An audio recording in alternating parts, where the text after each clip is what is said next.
পাখির সব লিচেই ঠাই, আলোকে করে ছাই। ঘরে গাছে কাঁদে হাওয়া, পাঠালেই নীরব ঠাই। গান নয় গর্জন শোনা, পাখির ঠোঁটে ডিস্কো তাল। ডানায় ঘুড়ির দৌড় দেখি, নিচে মাটির জাল। খাঁচা বড়, খোলা ছোট, কণ্ঠে মানুষের ছায়া। কে বন্ধু কে শত্রু, বলে না কেউ মায়া।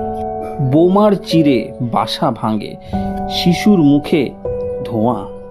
এই কি তবে স্বপ্ন ছিল, শেষ কি শুধুই কায়া? রাত পোহায়, সূর্য ওঠে, তবু তোমার দেখা নেই। পাখিরা সব পাতালে বসে অন্ধকার মেখে গায়ে। ভয় পাই নাকি লজ্জা পাই, কিছুই বুঝতে পারি না। শুধু জানি পাখি দেখা না দিলে হবে খালি গাছের দোলনা।